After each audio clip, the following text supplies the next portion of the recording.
Hello everyone, আসসালামু আলাইকুম। আমি মাহমুদুল্লাহ সিঙ্গাপুর থেকে আপনাদেরকে স্বাগত জানাচ্ছি। আর আজকে অনেক গুরুত্বপূর্ণ একটা বিষয় আপনাদের সামনে শেয়ার করব, যেটা কিনা আপনাদেরকে আসলে ইতিহাস এবং ঐতিহ্যপূর্ণ বিষয় আমি আপনাদের সামনে শেয়ার করার চেষ্টা করব। তা আপনারা দেখতে পাচ্ছেন আমার পিছনে আসলে যেখানে যে দৃশ্যগুলো দেখানো হচ্ছে, এটা হচ্ছে সম্পূর্ণ ফন্ট সিলোসো। অর্থাৎ ফন্ট সিলোসো আসলে কি এবং কোত্থেকে আসলে এটার উৎপত্তি, এই বিষয়গুলো আপনাদের সামনে শেয়ার করার চেষ্টা করব। তো চলুন ভিডিওটা শুরু করি, এবং যারা ইতিহাস ঐতিহ্যকে পছন্দ করেন, ভালোবাসেন, তারা ভিডিওটা শেষ পর্যন্ত দেখবেন। তো আমার ডান পাশে অর্থাৎ আমার বাম পাশে যে জায়গাটা দেখতে পাচ্ছেন, এটা হচ্ছে একটা মেশিনারি, অর্থাৎ হচ্ছে একটা, বলতে পারেন যে হচ্ছে একটা অস্ত্র এখানে রাখা আছে। এবং আমার যে বাম পাশে অর্থাৎ ডান পাশে যে জায়গাটা, এটা হচ্ছে একটা 3D ডিসপ্লের মাধ্যমে আসলে এই পুরো জায়গাটাকে আসলে দৃশ্যপট দেখানো হচ্ছে। ইভেন কি আসলে এই জায়গাটা আসলে কি কারণে ঐতিহ্যপূর্ণ এবং কেন এটা আসলে ঐতিহ্যপূর্ণ, এটা কিন্তু লিফটেড আকারেও হচ্ছে আপনাদেরকে দেখানো হচ্ছে। তা আমি আসলে দেখাচ্ছি যে আসলে লিফটেড আপনি কোথায় কি যাবেন, প্রত্যেকটা বিষয় এখানে দেখানো হচ্ছে। তো চলুন ভিডিওটা শুরু করি এবং কোথায় কিভাবে কি যাবো এই বিষয়গুলো শেয়ার করি। তো সিঙ্গাপুরের সান্তোসা আমরা সবাই চিনি, এবং সান্তোসার একবার শেষ প্রান্ত হচ্ছে ফনসিলোসের একটা বিল্ডিং, যেখানে কিনা আপনারা যাওয়া বা যাইতে পারবেন। এবং এর উপরে উঠলে আসলে অনেক সুন্দর একটা, অসম্ভব সৌন্দর্যপূর্ণ কিছু দৃশ্য আপনারা দেখতে পাবেন। এবং যে দৃশ্য উপর থেকে আসলে সান্তোসার যে বিষয় আপনারা খুব সহজেই দেখতে পাবেন, অর্থাৎ সান্তোসার এই পাশে যে একটা পাহাড় এবং সুন্দর সুন্দর গাছপালা, এবং তার উপরে হচ্ছে কেবল কার যাওয়া আসা করতেছে, এবং সাগরের মধ্যে হাজার হাজার শিপ অ্যাঙ্করিং করে দাঁড়ায় আছে, এগুলোও কিন্তু খুব সহজেই আপনারা উপভোগ করতে পারবেন। তারপরে যে বিষয়টা, সেটা হচ্ছে ফন্ট সিলোসো। আসলে আলোচ্য বিষয় হচ্ছে ফন্ট সিলোসো, এই বিষয়টা আপনার সামনে শেয়ার করব। সেটা হচ্ছে আপনারা জানেন যে আসলে সুইচ খাল নামে মিশরীয় কাছে হচ্ছে সুইচ খাল নামে একটা জায়গা আছে, যেটা কিনা অর্থাৎ কৃত্রিমভাবে আসলে এই খালটা স্থাপন করা হয়, এবং এই খালটা খনন করা হয়, এবং খনন করার পরে আসলে দক্ষিণ এশিয়ার এবং ইউরোপের মধ্যে মালামাল আদান প্রদান করার জন্য যে জায়গা, অর্থাৎ এই শিপের যে আসলে যাওয়া আসার যে সাগরীয় যে শিপমেন্টের যে জিনিসপত্র, এগুলো যাওয়া আসার জন্য, নিরাপত্তার জন্য আসলে এই সিঙ্গাপুরের পোর্টটাকে অনেক গুরুত্ব আরোপ করে তখনকার সময়। এবং সেই কারণে আসলে ইউরোপিয়ানরা, অর্থাৎ ব্রিটিশরা আসলে এই নিরাপত্তা দেওয়ার জন্য এই সান্তোসার শেষ প্রান্তে একটা অস্থায়ী ক্যাম্প নির্মাণ করে, সেটার নাম দেওয়া হয় ফন্ট সিলোসো।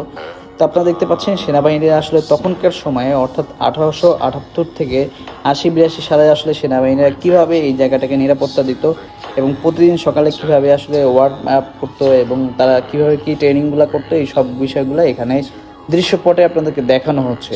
তা আপনারা দেখতে পাচ্ছেন এখানের যে ঐতিহ্যপূর্ণ যে বিষয়গুলো, অর্থাৎ এখানে যে সেনাবাহিনীর যতগুলো আর্টিলারি ক্যাম্প ছিল, এখানে কিন্তু সবগুলাই এখানে একটা 3D অর্থাৎ ছোট একটা ডিজাইনের মাধ্যমে ওরা দেখানোর চেষ্টা করতেছে। তো এখানে টোটাল হচ্ছে 16টা ক্যাম্প ছিল, এবং 16টা ক্যাম্পে কমান্ডার থেকে শুরু করে কারা কারা এখানে কাজ করতেন, কারা এখানে দায়িত্বপ্রাপ্ত ছিলেন, সব বিষয়গুলো এখানে ইতিহাস এবং ঐতিহ্য সবগুলো এখানে সাইন আপ করা আছে।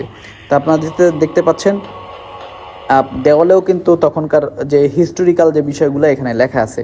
তো আমি আপনাদের সামনে শেয়ার করব তখনকার কিছু ভাইব, আপনাদেরকে শোনানোর চেষ্টা করব যে আসলে তখন কি অবস্থা ছিল। তা আপনারা শুনতে থাকুন।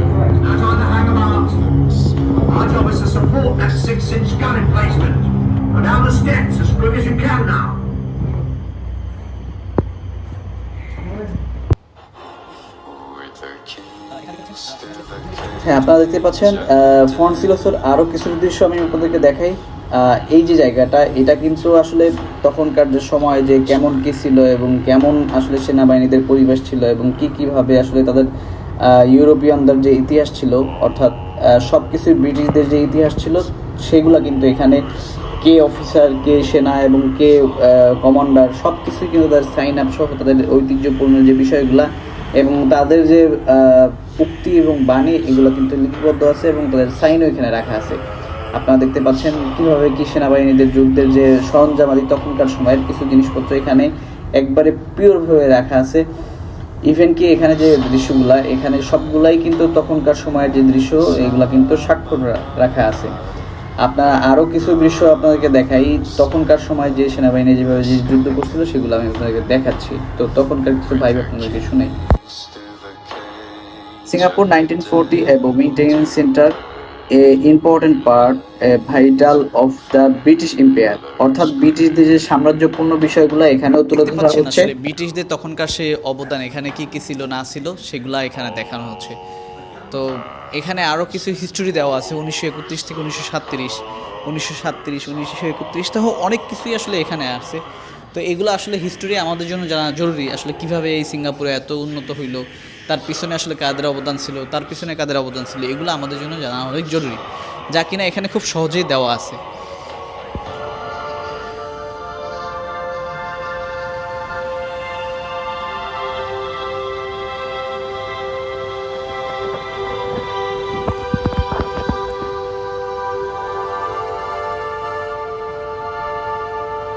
পয়েন্ট সেটা হচ্ছে এই যে যুদ্ধের সময় যে বিভিন্ন প্রকার গোলা বারুদ কামান যে ব্যবহার করা হয়, তার কিন্তু 3টা কামানের যে মাথা, এই মাথা কিন্তু এখানে সাজায় রাখা আছে।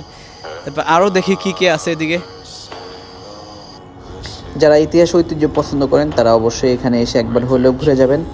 এবং আমি যে ভিডিও করছি এই ভিডিওতে যদি কোনো রকম ইমপ্রুভ করা দরকার হয়ে থাকে এবং কোনো যদি মিস ইনফরমেশন থাকে তাহলে অবশ্যই আমার কমেন্ট বক্সে জানাবেন, এবং ভিডিওটা ভালো লাগলে অবশ্যই শেয়ার করবেন। তো ভিডিওটা আর বেশি দীর্ঘায়ু করবো না, ভালো থাকবেন, দোয়া করবেন, ইনশাল্লাহ অন্য একটা ভিডিওতে দেখা হবে। আসসালামু আলাইকুম।